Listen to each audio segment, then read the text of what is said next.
அப்பா தான் பாப்பா ஃபர்ஸ்ட், அப்பாக்கு அடுத்துதான் நீ. ஏன்னா நீ பாட்டு கல்யாணம் பண்ணிட்டு போயிருவேன், ஏன் புருஷன் தான் கடைசி வரைக்கும் என்ன பாத்துக்க போறாரு. கடைசி வரையும் நம்மளுக்கு இருக்கிறது வந்து பார்த்தனா குழந்தைங்களை விட புருஷன் தான். கண்டிப்பா 100%.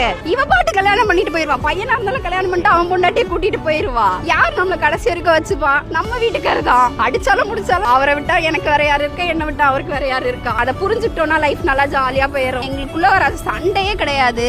3 வருஷம் ஒரே வீட்டுக்குள்ள பேசாமலாம் இருந்திருக்கோம் நாங்க.